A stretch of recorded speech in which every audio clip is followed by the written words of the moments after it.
In the lee of a picturesque ridge lies a small, unpretentious winery, one that pampers its fruit like its own babies. Hi, I'm Moira Rose, and if you love fruit wine as much as I do, then you'll appreciate the craftsmanship and quality of a local vintner who brings the muskmelon goodness to his oak Chardonnay and the dazzling peach crabapple to his Riesling Rioja. Come taste the difference good fruit can make in your wine. You'll remember the experience, and you'll remember the name, Herb Ervlinger, Bert Herngreif, Irv Herblinger, Bing Livehanger, Liveling, Bert Herkern.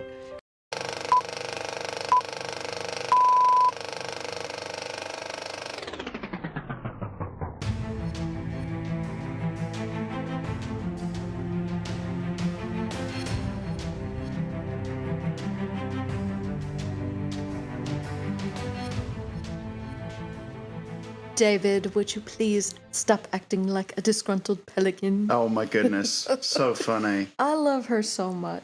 Yeah, we would have been remiss if we hadn't have started the episode with a little tribute to one of the greats that we sadly lost this past week. Yeah, so, well, first of all, welcome to FaveFilm Podcast. Welcome, everybody. A show about absolute cinema. I'm Leisha. I'm Richard.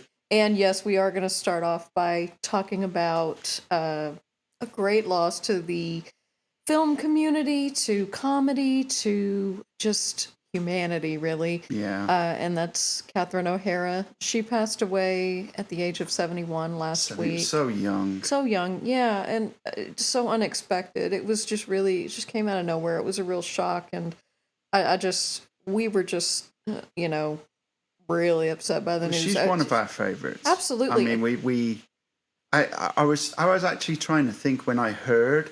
I was actually trying to think when the first time I saw her was, because I wasn't really a big fan of Home Alone, as you know. So I didn't really see her in that. So it must have been Beetlejuice. Yeah, that's the first time I saw her too. Yeah, and of course Home Alone kind of, solidified her for me. And actually, funny story, when I first saw Home Alone as a kid, I really did not like her character at all. And I was just like, oh, this mom has left this kid behind. Every year it's on, I'm always thinking to myself, she's terrible. I don't think it's, well, look, that whole family was a mess. They had too many kids. Too much to keep track of. It was just a big chaos. No. Yeah.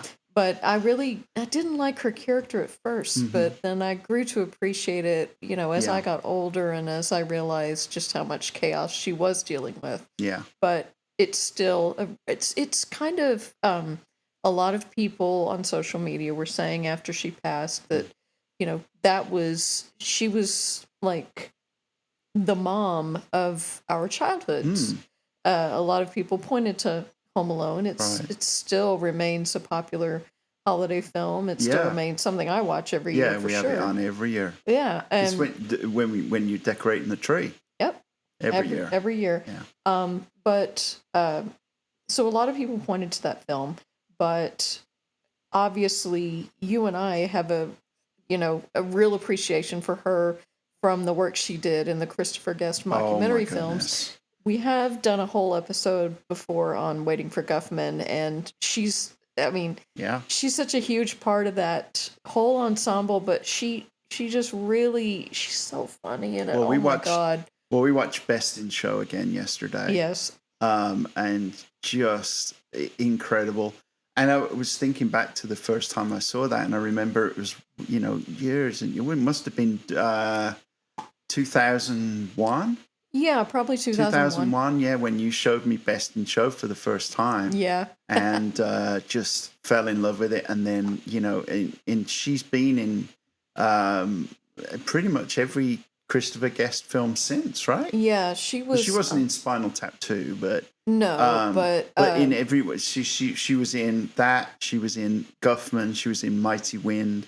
She was in Waiting for Consideration. For Your Consideration. Waiting for Consideration. And For Your Consideration. Wild and For Your Consideration. Yeah. She plays this like really unhinged actress that all she wants is an Oscar nomination, and she doesn't get it, and she Brilliant. goes absolutely So crazy. I would urge anybody who, loves Catherine O'Hara, look at her IMDb page. Go seek out these movies because they are incredible. Yeah. And then, of course, most recently, as you heard in the opening, the inimitable Moira Rose. Oh, my God. I mean, just what a character.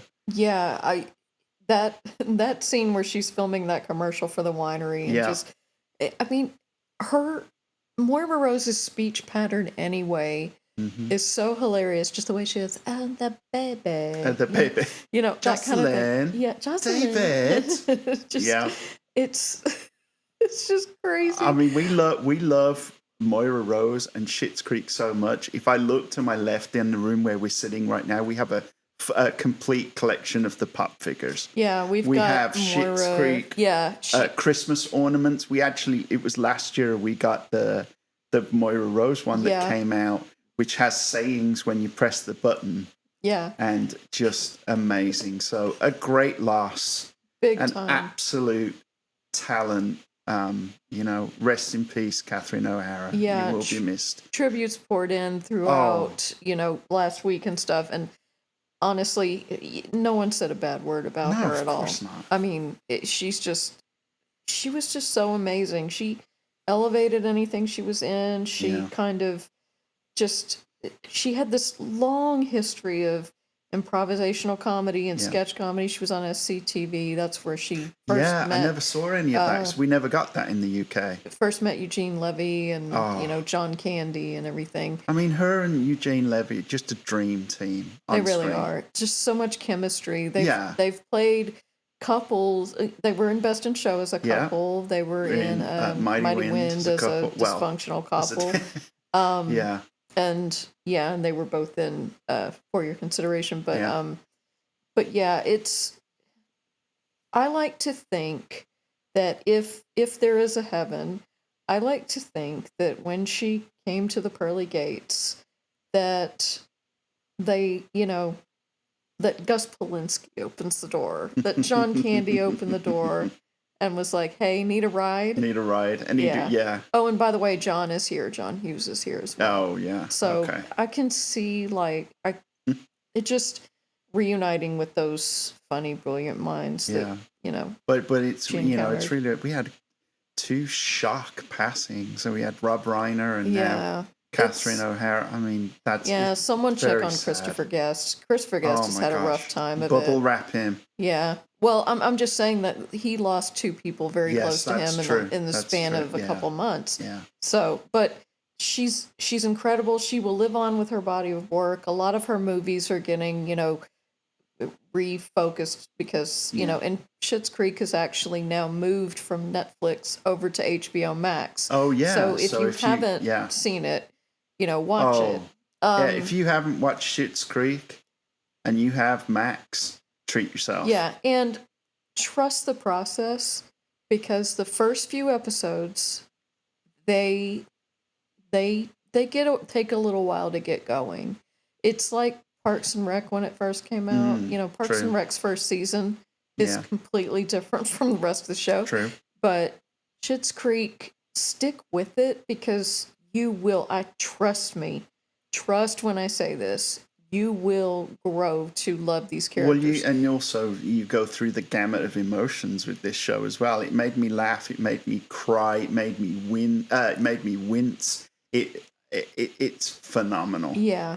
But do stick with it because I promise you won't regret it. It is so heartfelt and funny and warm, and the characters are just amazing. If you get any little laugh or tickle from that thing we played of Catherine O'Hara, you'll love it. And also at work, I'm constantly sending, get one of my coworkers, Sandra, who is a listener. So hello, Sandra.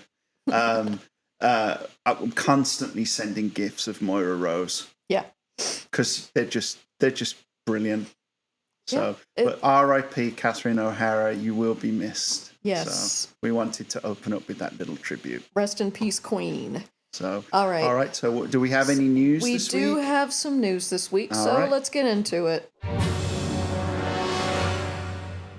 All right. So last episode we talked about the Golden Globe winners and the things like that, but since then the Oscar nominations have come out, Right. and we haven't really had a chance to talk about it a little bit. But so we do have some nominations for Best Picture, and we do have some surprises and some snubs and some things that are perplexing to me. So, and we have watched some movies that we're going to be talking. Our normal MO would talk about movies that we've seen, but we have, luckily a lot of these movies now back in the theaters, and they're also on streaming, so we've been able to watch them.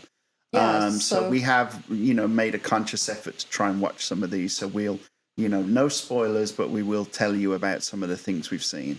Yeah, so let's get into the Best Picture nominees for this year. So we have The Secret Agent, which is, I believe, it's a film not in the English language, but one I've had trouble trying to find it, but we haven't seen it yet. We'll try and seek it out. Begonia, the Yorgos Lanthimos movie. No thanks. Next. Marty Supreme. Okay. Train Dreams, which we will have a review of later. Yeah, we saw that. Sinners, which, we've seen. A popular movie. Frankenstein, the Netflix Guillermo del Toro movie. We'll have a review of that later as well. Hamnet, which we talked about in our previous episode. One Battle After Another. Sentimental Value. And the shocker for me, F1. F1... now, I'm not going to discount F1 completely. No. I think that it's certainly worthy of a lot of technical awards for sure. Yeah, it was. I enjoyed the racing sequences very much. Yeah. But as a movie, I kind of hold it. It's like Titanic, right? No. It's not as bad as Titanic. Let me. No. Let me finish my thought. Let me finish my thought. Titanic, in parts, was really nice to look at, but as a movie, it's really bad. Okay. Right? Same with F1. The racing sequences are really good, but as a movie, it's really badly written. It's, there are parts, I rolled my eyes several times It's at it. enjoyable, but it's not like highbrow entertainment. Now, here's the difference between Titanic and F1. Titanic... Yes, it's not well written. Yes, some of the performances are ridiculous. Yes. But it broke ground in that it was in its effects. It paved a new kind of era for, digital effects in movies. And so I'll give it a few more flowers than I'll give F1.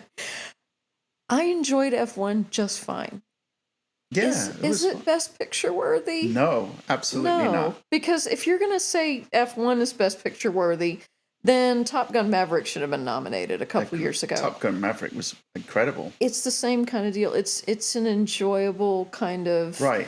But here's the difference. Top Gun Maverick was really well written and was a great movie from start to finish. F1 is not. But Top Gun was not nominated for Best Picture. And it should have been, yeah. So what's the difference now? I don't know. Really... I think that they have 10 slots to fill, and was it that bad of a time at the movies last year? I don't think so. I don't think so either. And I think what's happened here is Apple has campaigned the shit out of this movie. True. Something clicked, and they've campaigned hard, and they got nominated. True. Yeah. I just find it so odd. Well, they're going to campaign it, but they're also going to push it so that the Academy feel like they are obliged to nominate it. Why would they be obliged to nominate it, though? Oh man, it's a political thing. I don't know. I don't get it. It's not like you. No, there's nothing that really explains this. It's perplexing to me. It really is. Yeah. Fine. I'm not, again, I didn't not enjoy F1, but it's, I mean, it is what it is. F1, I don't get it. I just don't get it. But let's talk about even more perplexing omissions, you should say. Wicked for Good was nominated for nothing. Now, I don't think Wicked for Good was as good as was as good as part one. But I don't think it should have been shut out of categories like costume and makeup. I True. think at least. True. I think that it was art direction. It was nice to look at. Yeah. I mean, where were those nominations? I don't know. I think that, and I started to wonder whether people got tired of the constant media onslaught for this movie, like the huge promotional tour. Yeah. 2 years in a row, it was like, Cynthia and Ari were out there just like, ooh, they were everywhere. And there was just Wicked fever. Making space or whatever they called it. Holding space. Holding space. God. I can't remember. Oh my God. Yeah, all those interviews and things like that. And I don't know if they got fatigue from that or something, but it was so weird that it got nominated for nothing. So what about the first one? Did that get nominated for stuff? Got nominated for Best Picture. Oh, it did? And Cynthia Erivo got nominated, and Ari got nominated, and maybe they tons. thought because they nominated it for the first one, it's... No, well, again, F1. Yeah, true. I'm so confused. I don't know what's going on in the Hollywood system and the Academy voting. I don't know what's going on in the nominations. I don't know. It's weird because Avatar: Fire and Ash is nominated for costumes. I thought it was all CGI. I thought it was too. I'm trying to figure out. I'm not gonna watch it. No. But are there costumes in that movie? I don't know. I don't understand. I don't think so. Are they nominating CGI costumes now? I don't know, but anyway, keep going. What else have we got? And don't they wear like little, just loincloths? Loincloths, yeah. I don't know. I don't understand. Oh, make it make sense. But anyway, so Wicked for Good was shut out. So, we've got the kind of a lot of the holdovers from the Golden Globes. Timothée Chalamet's nominated. Did you count down the 10 films already? Yeah. You count down all 10? Oh my goodness. Yeah. I'm sorry. Well, I didn't go through all 10 of them. Oh, okay, but you counted them down. Okay. Yeah, I just said them out loud. Yeah, some of them are not surprises, Yeah, gotcha. Obviously, so Timothée Chalamet. Timothée Chalamet's nominated. Jessie Buckley's nominated for Hamnet. She's probably she's a shoo-in. She's probably going to win. Actually, the only person that I could see actually beating her out, maybe, would be Rose Byrne from If I Had Legs, I'd Kick You, and we're going to be talking about that in a minute. Yeah. But, she's pretty much a lock. Kate Hudson got nominated for Song Sung Blue. I hear that movie's not bad, I haven't seen it, but I don't know. See, there's another one. You want to talk about F1. You want to talk about the fact that If I Had Legs, I'd Kick You isn't nominated either. Why isn't that nominated? Exactly. Why isn't, why isn't Weapons nominated? Weapons. And a lot of people who listen to this podcast know how I feel about 28 years later. Why wasn't that wasn't everybody's cup of tea, but Weapons was very popular. True. And very well reviewed, and was one of those, like Amy Madigan's nominated for Weapons for Best Supporting Actress. Right. No surprise there. But yeah, it's I don't understand how Weapons got shut out. I don't know. I mean, the Academy is a mystery. And as we talk about on the podcast every year, I really don't give any weight to the Academy Awards. Well, we don't. No, but we don't. The industry does. Yeah, of course. But the I'm industry saying does. that we don't, yeah. And films will get a push from being nominated. Right. We'll be interested to see the movies more because right. But as I say, nominated. a lot of good things coming up to it is the fact that they are back in theaters and they're on streaming and you can rent them now, which is great. Yeah. So, because sometimes it's hard tracking down, especially the smaller movies.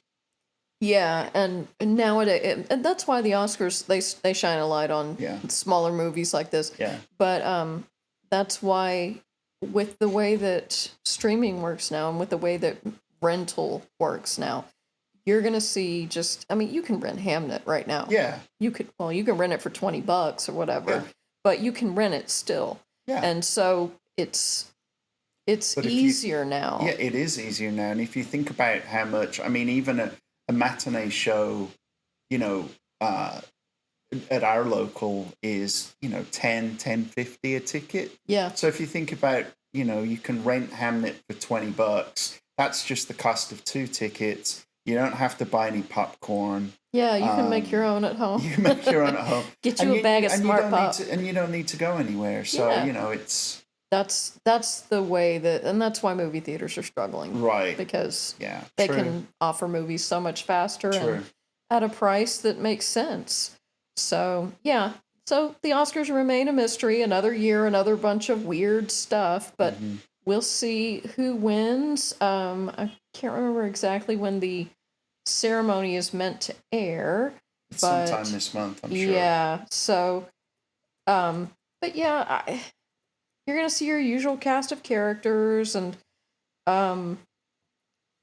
you're going to see Kylie Jenner there with Timothée Chalamet, and it's just, oh, God, not this again.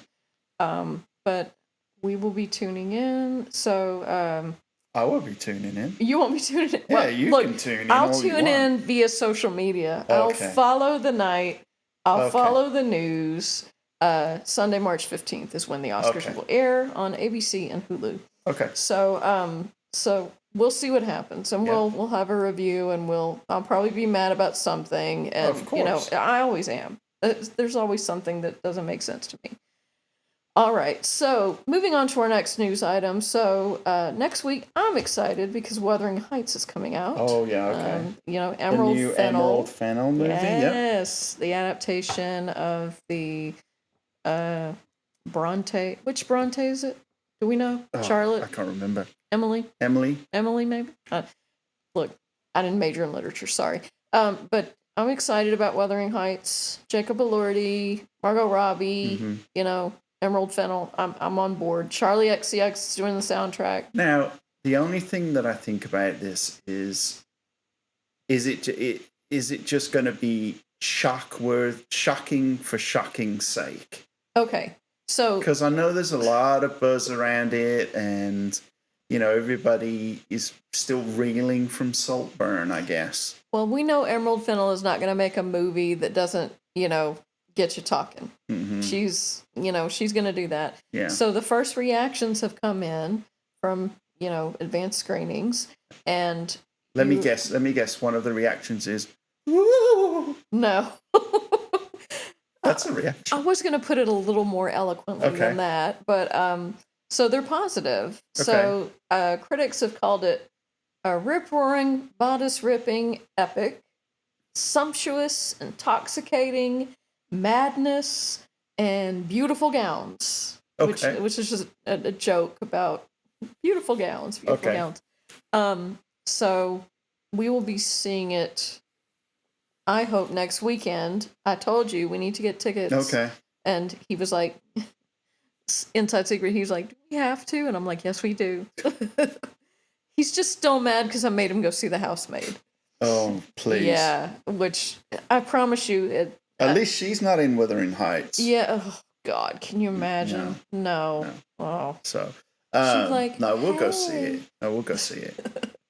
We'll go see it. As I say, I just don't want it to be, I don't want it to be just overly trying to shock just for shock value. I don't think it will be. Okay. But I think it will be, definitely the bodice ripping, rip roaring thing that gets me like, oh my gosh. Well, folks, we'll have a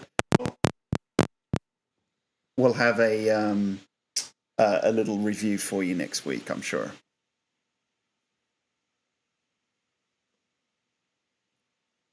So we'll be seeing it, and we'll review it next week. Yeah. We'll let you know how it is. Yeah. So in casting news, we've got some casting news in that there's going to be a Lance Armstrong biopic. Okay. Y'all can't see my face as this is a an audio medium, but I did make a scrunched nose kind of Y face. But there is going to be a Lance Armstrong biopic. Okay. And any guesses as to who's been cast to play him? I'll give you 3 guesses. Matthew McConaughey. No. Oh my goodness. Younger. Barry Keoghan. No. Uh, But you're in the right. Well, I would say you're in the right ballpark. Age-wise, you're in the right ballpark. oh my gosh, I have no idea. Not Chalamet. No. Okay. No. Chalamet's in it. No. He's in everything. Oh, he already played Bob Dylan. He's done his biopic.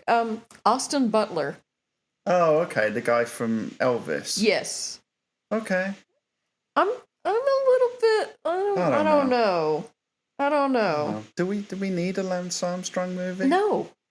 No, we do we don't. need? I mean, it's I don't think we do. I think that his story's been told. Yeah. There was a documentary about maybe 10 years ago about steroid use in athletics, and he was part of that. But I don't know if we necessarily need a biopic of him. Well, they're gonna make it. I mean, but that being said, there's a really great opportunity to make some really interesting looking, Tour de France scenes. Yeah. Let's get some. Let's do for Tour de France what F1 did for F1. Yeah. Let's do some really awesome, wild, Let's just hope fast bicycle. Just hope like a grizzled Brad Pitt doesn't turn up in the middle of the cycle lane. Yeah, as the veteran, the old grizzled veteran, the veteran bike rider that's that sees this upstart on his comeback tour. Yeah, no, oh, good Lord, yeah, but I think it's an interesting if they can focus on the bike racing, focus on that. That'd be interesting. But anyway, so that's mainly the news that we've got going on. So we'll keep an eye on the Oscars, and in future episode we'll talk about that. But in the meantime, let's get into some of those reviews that we were talking about. So as we said, we've been trying to watch some of the stuff that's kind of buzzy right now. Yeah, some of the nominated films we have had a chance to check out. Some of the performances that some of the best actor and actress candidates have been nominated for, and we've got a few more kind of on our list to take care of. But let's start off by talking about one of the Best Picture nominees. Mm-hmm. You can currently watch it on Netflix, and it is called Train Dreams. Yeah. I knew nothing about this going in. Me neither. I just I've heard the name Train Dreams. I honestly thought it was like a film not in the English language. I thought it was like, I don't know why, I thought it was like a Korean film or something. You know what I thought it was? What? It was about model railways. Oh. I was really disappointed. I'm not being funny. Or about Pete Waterman. I'm not being funny, but why would a movie about model trains be nominated for Best Picture? I don't know. It's something more than that. So, I was making a joke. I know you were. So this film stars Joel Edgerton, and it's kind of turn of the century America, 18th, 19th century, when kind of pre-industrial revolution, railroads are starting to be more present in the country. They're starting to build more railroads. They're starting to,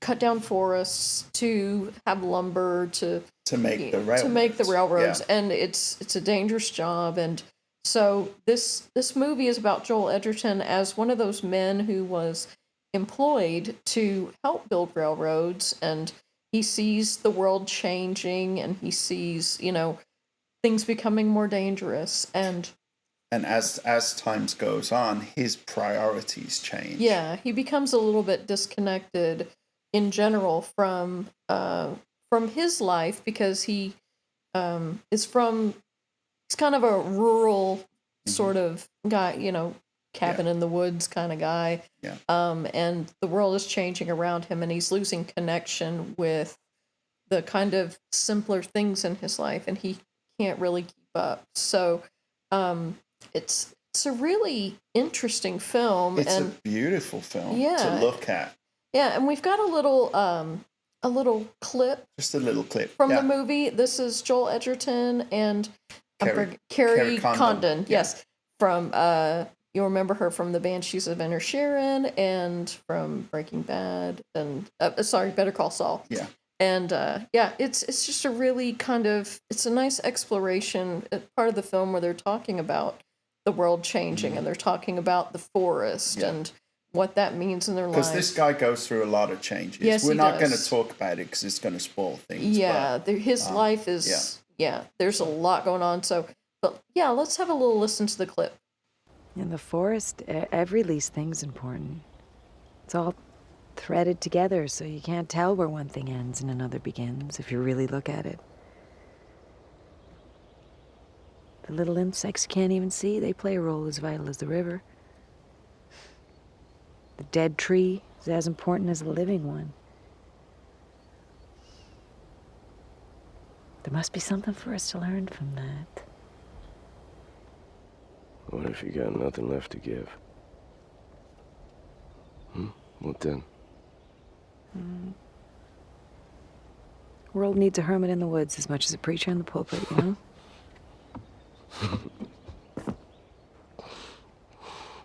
Yeah. Yeah.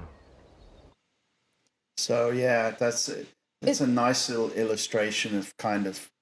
It really sums up what the movie is about and how he's not sure if he still has a place in the world, but he has to find out where, how he still is part of the puzzle. So. Yeah, and he also has to try and find the will to go on. Too, yeah, so. there's a lot. Yeah, so it's a lot of hardship. It's a great movie. We'll warn you. It can be a little tough to watch. It's a bit of a bummer. Yeah, it is. There's a lot of bummer films, but it's a very well made movie. As I say, it's beautiful to look at. You really get the feeling, like the way that it's presented on Netflix. It's actually presented in a 4:3 ratio. Yeah. And the reason I was looking into why that was, and the reason was because it was shot in such a way where it's to emphasize the height of the trees. Yeah. And it really works. It's a really beautiful film to look at. So I would say definitely check it out if you can. As I say, it's on Netflix. So yeah, definitely do. And it's nominated. I'm not sure what chances I don't think it would be an underdog to win. I think that there are any acting noms for it. I believe I don't think so. Actually, oh, that's a shame. Because Joel Edgerton's great. I mean, I love Joel Edgerton. He's great in anything, I've ever seen him in, to be honest. And, while we're talking about Joel Edgerton, and we always like to give little recommendations, if you've never seen a movie called The Gift, definitely check that out. Oh, yeah. Joel Edgerton, Rebecca Hall, and Jason Bateman. Yeah. It's fantastic. And Joel Edgerton is so good in that movie. It's called The Gift. Yeah, he's not nominated for Best Actor. That's crazy. It is crazy. I agree. But it was a crowded field, especially for actor nominations. True. I mean, Michael B. Jordan got nominated. Yeah. He played two characters, so I'll give him that. But yeah. So talking of Netflix, another one that we checked out was Frankenstein. Yeah, another Best Picture nominee, a surprising one. Yeah, the Guillermo del Toro reimagining of, retelling it's an adaptation of Frankenstein. He didn't really retell anything, and part of the discussion that we've had around this movie, and that I've had with other people subsequently, is that whether or not it was necessary. Yeah, that's exactly what I said after we watched it. So I liked it just fine. It was really nice to look at. But was it necessary? It didn't give me the wow factor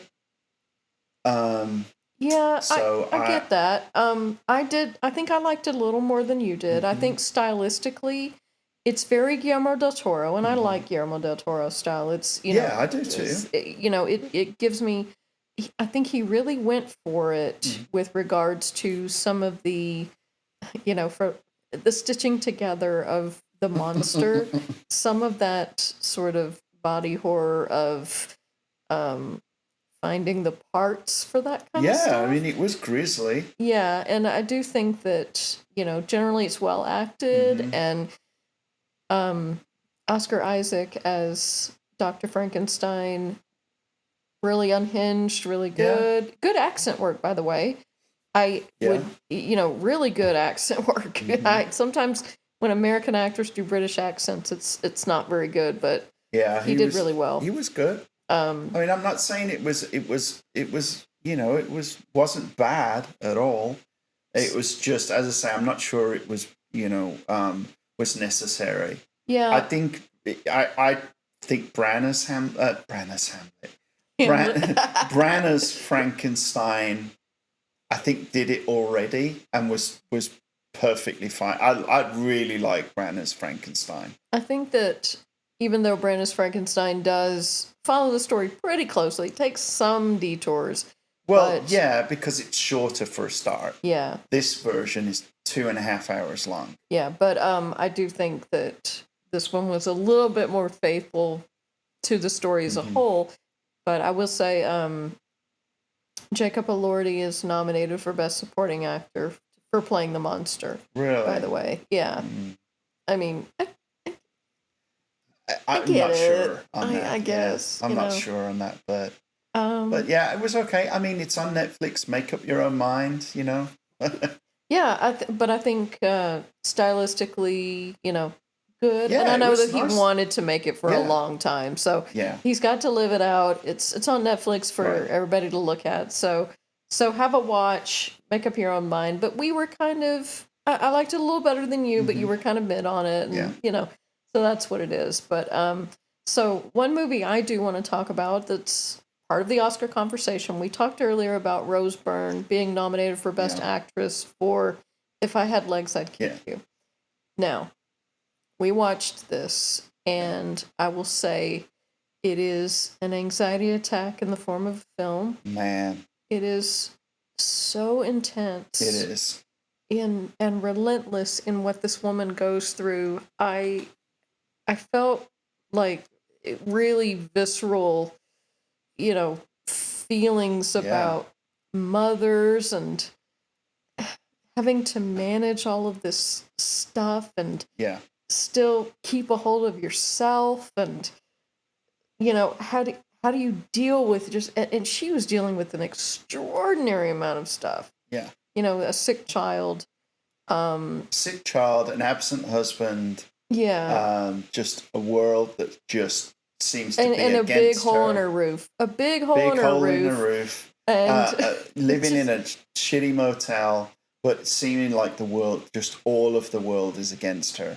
And then the shit out of her. To top that off, she's a psychiatrist as well. She's got to listen to everybody else's problems, and then she, has a psychiatrist who is not interested. Yeah, who's played by Conan O'Brien. Who's actually pretty good. Yeah. But this movie, I mean, it was. To say I enjoyed it is just the wrong thing to say. No. It's worth watching. I would not watch it again just because it is so anxiety inducing. Yeah. It really is stressful to watch.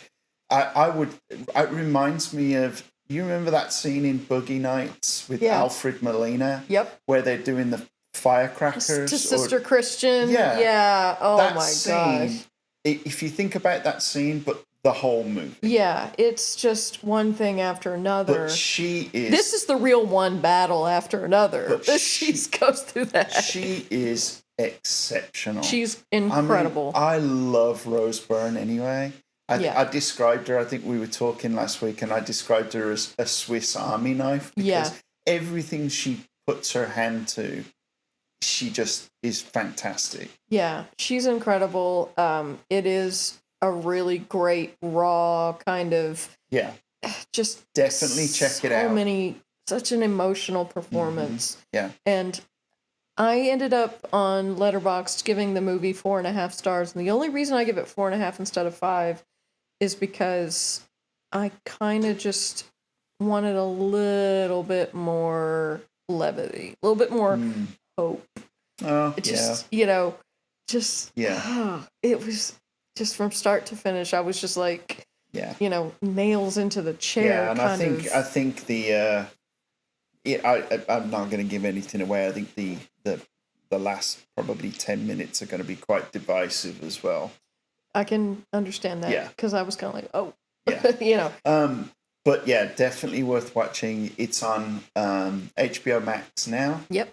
So available anywhere you get your Max. Definitely give it a watch to admire her performance for sure. So next on the movies that we've seen lately, it's actually a movie from last year, and it was a New Zealand film about an event we didn't know about. Yeah. Which tends to happen with some of these true story films. Right. We discover this and go, why didn't we hear any of this?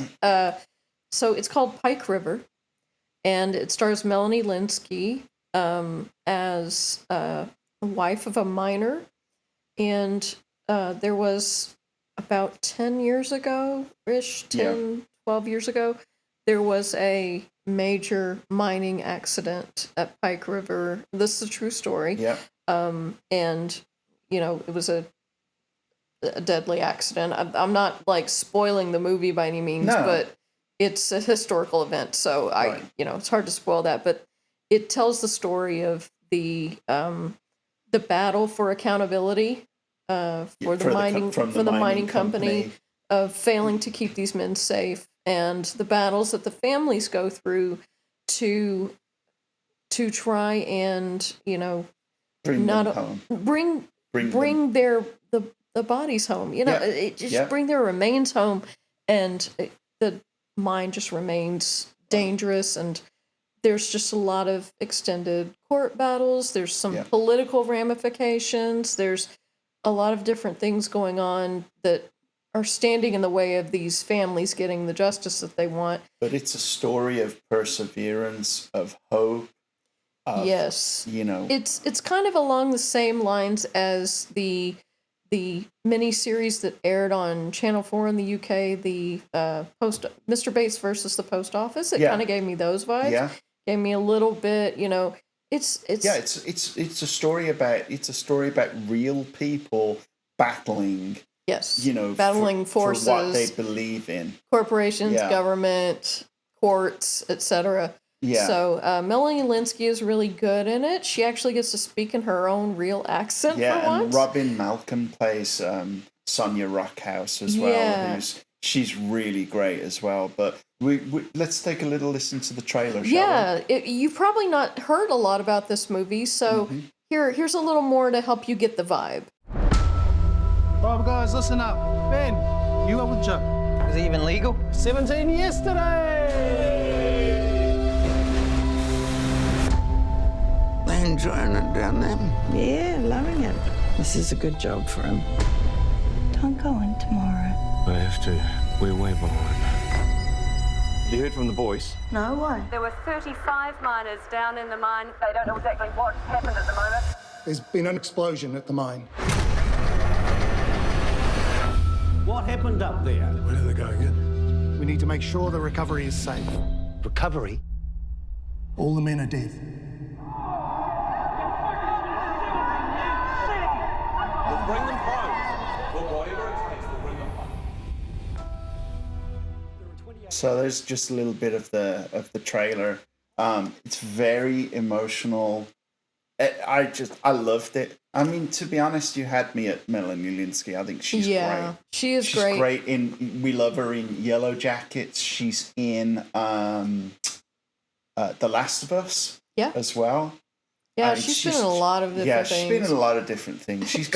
She's one of those actresses where you look at her face and you're like, oh yeah, I've seen her in X, Y, and Z. But this was brilliant. Yeah, so I will say, I gave the movie 4 stars, and I did, I was compelled throughout the whole movie. Following this story, I had not heard it. I was, going through these ups and downs with these people and everything like that. Mm-hmm. Good performances. I think it was a bit, I would say sometimes these true story films, they get a bit over dramatized. Okay. So there was a little bit of that kind of, you could tell that there were probably some things that were embellished for dramatic purposes. So, do I believe that certain events happened at the same time to align?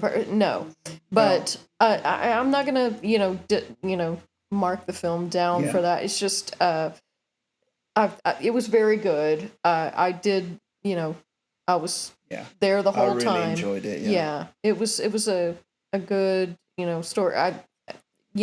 Of course, with these historical films, these kind of, moments in history kind of things, I tend to go down a rabbit hole afterwards and find out what happened with the actual event and what happened after the film and stuff like that. It's still a kind of harrowing battle. It's still a lot of moving parts. Yeah, it's still, I don't want to spoil the movie in any way. It's a real story, so it's hard to spoil. But it's always with these things that I always think to myself, how did I not hear of this? I know. This sit down to watch a documentary and be like, how did I not hear about this? I guess I have my head in the sand. No, I think that, it is in New Zealand, and New Zealand is far away, but it's just it's good to learn about these things and to just see these persevering people like getting something done and challenging the forces that be. So it's good. Well worth watching. That's Pike River. Yeah. So and it's available to rent. Yeah. So one movie that I watched without you, I caught up on a film called Sorry Baby. It's an A24 movie that's currently on HBO Max, and it's kind of an independent film, and it's just about this young woman who has gone through some things in her life and had some traumas and is trying to deal with it and come out of it the other side. And it's a really simple kind of story. It's not. It's kind of told out of order a little bit, which actually makes it a little bit more compelling and a little bit more interesting. You don't really know what's happened to her in her life until later on, but there's something there underlying, and there's little things said. But it's a really good film. I gave it 4.5 stars. I was really locked in. It's just kind of a simple story with friendship and support and just trying to make it through. And there's a really cute kitten in it as well. Oh, we like kittens. So it stars Ava Victor in the lead role as Agnes, and Naomi Ackie is in it as well as her friend Lydia, who's her support system throughout the things that she's going through. And it's a really kind of it's just a human story, and no frills or anything like that. But it says a lot about coming out of the dark from trauma into the next phase of your life. So yeah, it was really good. And that's on Max? That is on Max. And it's called Sorry Baby. Sorry Baby, yep. So check that out. Awesome. So that's kind of a rundown of what we've been watching lately. So let's quickly jump into a little bit of TV stuff. All right, so we're in the throes of a lot of different shows right now. A lot of different shows are at their midpoint or almost end point or actually at their end point. Fallout just finished. Fallout, Season 2, excellent. Yeah, another Loved kind of cliffhanger, kind of. Yeah. Where's it going next season? Kind of action. The only thing that annoyed me, and I apologize if I ranted about this on the last episode, I can't remember, but watching it on Amazon Prime without with the ads, it's really off-putting because they put those fade to blacks in for you know, and every time you come to the end of a scene, you think, is there going to be an ad? I got to reach for the mute button. Yeah, so it was very off-putting. Yeah, I agree, but it wasn't anything that we couldn't get past. You know, No, that's true. It's just the state of streaming right now. But it was really if you hate good. it so much, pay the fee. You know, I'm not giving there Amazon you go. any more So money. I'm not giving them any more money. We pay for Prime as it is. Yeah, well, there you go. So you're gonna have to deal with it. So we started off with Prime originally, where it was 2-day shipping and no ads, and now we pay for Prime. You may get 2-day shipping if you're lucky, and now you have to have ads. Join us for our next episode of What Sucks About Amazon Sometimes. Yeah, exactly. Right. No, But anyway, but the show was great. The last episode was superb. Yeah. Really, really good. Yeah. But really great. Really pushing the story along, and it just in a really. I'm not going to say it wasn't slow, but it did take a while to get to the conclusion. But the setup for season 3 is great. There's a lot of different things going. Like the first season was way more contained because they were in the vaults, and there were some flashbacks, but they were in the vaults. And now there's people all over the place, and Macaulay Culkin's there, and it's like, what's going on? But it's, as I say, it's all leading towards what's going to happen in season 3. Okay. Yeah. And I don't know much about the video games, so I'm just kind of learning as I go along. It was really good. Loved it. Yeah. It was fun, action packed, Good. So that's done now, and I believe that Amazon did put Fallout Season 1 is free on YouTube. Oh, okay, cool. Right now, they put it up there ahead of the Season 2 finale. So if you haven't got Amazon Prime and you want to watch Fallout Season 1, it's there for free on YouTube. And it will probably still have ads. Well, it'll probably have more. YouTube ads. Yeah. But, and then our other shows that we've got going on right now, A Night of the Seven Kingdoms. Yes, that's hotting up. Absolutely great. Love it. Egg is hotting up. Egg is fantastic. If you know anything or remember anything from Game of Thrones or know anything about like the See, this is what you do. What do you mean? Right? You remember shit from like, do you remember when so-and-so said so-and-so? I told you, I read the books too. Oh, okay. Reading the books also helps you remember I don't remember this what stuff. I did yesterday. I mean, I got a lot more of the story from reading the books, and including, key details from Night of the Seven Kingdoms. But yeah, it's really finding, like, it's been good from the very beginning. I'm not going to, it's got I love it. Really good, funny tone to it. Yeah, I love the tone of it. It's just light. But it's starting to now get into some of the Game of Thrones wider universe mythology. It's like the skeleton crew of Game of Thrones. Yeah. If you like Star Wars and you watch Skeleton Crew, which was light-hearted. No. Skeleton Crew didn't have like nudity and no. I'm talking I'm talking about the vibe. Yeah, well, it's a lighter take. It's a lighter take, but it is still very adult. Yeah. But it's more comedic, for sure. But we're enjoying that, and we're still into Hijack. It's bonkers. Yeah. It's wholly unbelievable. Don't give anything away. But don't think too hard about it. Yeah. Just go in for the ride. I actually don't think it's that unbelievable. I do. I don't know. I don't know. It's not that unbelievable, I don't think. But it's convoluted. But it's still enjoyable. Yeah, it is. It's camp. It's a little bit camp. I like it. So it's good. Yeah, it's wild. Industry is gearing towards its season finale, I think. Oh, this week's Industry came early because of the Super Bowl. Yeah. We watched it this morning. Yeah. Oh my days. Ooh, it's good. It was great. Oh, we'll have to see what happens to Harper Yeah. I called her Harper and not Piper this time. Harpsichord. Harpsichord. Oh, God. Knock it off with that. But yeah, Industry, HBO Max. We keep saying it every week. If you haven't seen it, watch it. Yeah. Very adult show, though. Be warned. Absolutely. So a couple of news items coming out of the TV world. Ooh. So we've got a couple of series returning, one at the end of the month and one in early March. So Monarch Legacy of Monsters. Ah! Oh my God.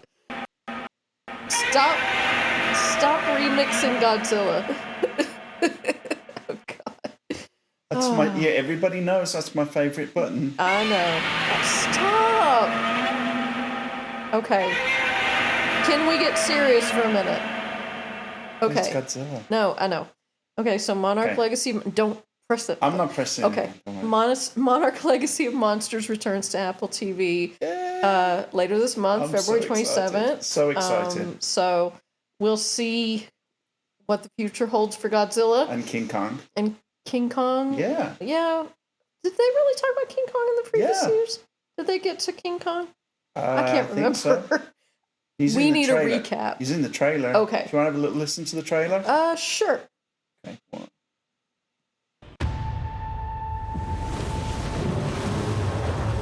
Do you hear that? This is not Kong. And it's not Godzilla. This is something bigger.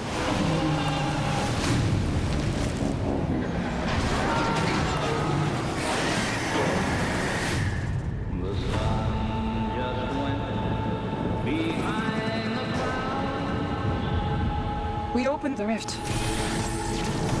to another world. I did it. I pressed the button. I let the genie out of the bottle. What's next? I've just destroyed the world. Consequences. I'm living in. This Titan I'm living in. is like a god. All right, so there we go. That's sounds good. Okay, so now I remember they opened up the rift to Skull Island and everything. Yeah. Okay, I get it now. So yeah, exciting. Sounded like a bunch of. Yeah, of course, that's what it is. Yeah. So yeah, looking out for that on Apple TV. We'll have to go back and watch some of the. Yeah. I will watch the whole season again. Okay. Yeah. Yeah. Why not? Yeah. I'm not sure if they're going to be able to flash back as much and have Wyatt Russell in it as much. I don't know. Why? Well, because they kind of told that story already. Well, they may. We'll see. I liked that kind of father-son thing that they had going on. But anyway, so another returning series, March 4th, Daredevil Born Again, Season 2. Oh, can't wait. Hyping up the return of Jessica Jones. That should be really good. I remember I saw a few months back, I saw somebody had snapped a candid photo of her on set, and I was like, it's got to be Daredevil. Oh, yeah. Yeah. Yeah, so I think this season is going to be gearing up to be even more wild, because I think that the end of the last one, it was kind of like you saw a shift in Daredevil. You saw a shift in Matt Murdock that was just like, no more bullshit, right? Yeah. That's what it's going to be. So I expect a lot of good action there. Yeah. Another news item that I read. So how much do you know about Baldur's Gate? I have never played Baldur's Gate. So it's in the Dungeons and Dragons universe. I think kind of so. thing? Yeah, I've never played it. So Greg Mazin, who is The Last of Us, the creator of The Last of Us, is working on a new series with HBO for Baldur's Gate. Oh, okay. So I didn't know how you felt about that. I didn't know if you could explain what that was. No, but, I've never played it. Well, we'll have to check it out. We'll have to see. It's one of those games where it's just like, I just don't have the time. Oh, come on. No, it's one of those, one of those massive games. Just too big? Yeah. Well, I'll tell you what. I'll go into kind of like a little Wikipedia hunt and try and figure out what it's about. And you immediately, your brain, I think, goes to, video game stuff don't work. But we've actually had quite a lot of stuff. We were just talking about Fallout. Yeah, we were just talking about Fallout. We've got The Last of Us was great. There's another Super Mario movie coming out. Yeah, it seems like there was a period of time, I would say, in like the early 2000s into the mid 2000s, where the video game adaptations were horseshit. Really bad. Yeah. Wasn't there an Assassin's Creed movie? Yeah, Assassin's Creed. That was with Michael Fassbender, I think. Assassin's Creed. There was The House of the Dead, Silent Hill. Oh, There was just a new Silent Hill movie, wasn't there? Yeah. Yeah, we're not seeing that. I'll watch it on streaming. I thought the first Resident Evil movie, the live action one, was pretty good. A couple of the animated Resident Evil movies were pretty good, but mostly the movies were crap. I would say, so the first Resident Evil movie, I think if we were to watch it today, it probably wouldn't hold up as well. I don't know. But I think Resident Evil I like the Tomb Raider movies. Okay, yeah. With varying success. Yeah, I like I like the latest one with what's her doodle from Alicia Vikander. Yeah. Yeah, I like that one too. Yeah. But and I think there's a new Tomb Raider actress that it's the girl from Game of Thrones. Santa? No, Sansa, yeah. What's her name? Oh, Santa. God, it's Santa. I was like, Santa wasn't in Game of Thrones. I know it was cold, but... Well... what is... Sophie Turner. Sophie Turner. Yeah, I think she's... She has been cast as Lara Croft for a Tomb Raider series for Amazon Prime. Oh, okay. Yeah. Because I was going to say, I don't know why they didn't do another movie with Alicia Vikander, because I thought she was really good. I don't think it blew box office numbers away or anything like that. It was good. Yeah, I thought it was good. But the video game stuff now is pretty good, and if it's Craig Mazin and it's in good hands, I mean, we know HBO pretty good for their quality, so maybe good. Yeah, it could be good, like world building, universe building kind of thing. So maybe I have to play some Baldur's Gate now. Maybe you will, because I just don't know anything about it. Yeah, so we'll check it out. Do I need to go reread what's it called? Ready Player One? Is there anything about Baldur's Gate in that one? I don't think so. I don't know. I don't remember it in the movie anyway. That book mentions everything, every classic video game. So there's probably something about it in it. But so yeah, that's kind of the TV news as well. So we're wrapping up for another episode here. So coming up, we've got more of our TV from this week. We'll watch some more Oscar movies. Yeah, we're going to catch up on Sentimental Value. We're going to watch that. We're going to definitely check out Wuthering Heights. We've got Sentimental Value, and I think we're going to try and watch Blue Moon as well. Yeah, Blue Moon is Ethan Hawke. Ethan Hawke is nominated for Best Actor for that. So we're going to check that out, see if that performance was worthy. I love anything with Ethan Hawke in. Even Black Phone 2 was... Yeah. Even Gattaca. God damn, Gattaca, man, that's a long time ago. No, I'll say I don't love everything Ethan Hawke is in. Have you ever seen Reality Bites? Yeah, a long time ago. That movie's no. Okay. So don't make blanket statements unless you can back them up. Okay. That's true. That's true. So we're going to catch up with those. Going to watch some more TV, and we'll probably watch some more. We're going to go and see Wuthering Heights. Yep. We still got to see Marty Supreme.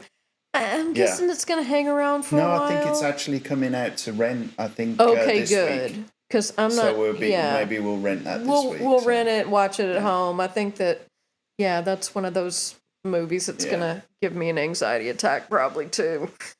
Kind of like... All right, so time to sign off and go and watch some Godzilla? No, don't. I'm not going to press the button. Don't do it. No. You're not going to do it? No. Are you sure? Yeah. Okay. I believe... No! There you go. Should know not to listen to you. All right. Okay. Well, until next time, thanks for listening, everybody. Yeah, thanks for listening. Now, look, we did get our email back up and running. Yeah. So you can correspond with us if you want. And Send us an email. Tell us what you've been watching. Yeah, we are We'd love to hear. FaveFilm Podcast at gmail.com. We are also back up on Instagram, so please follow us there.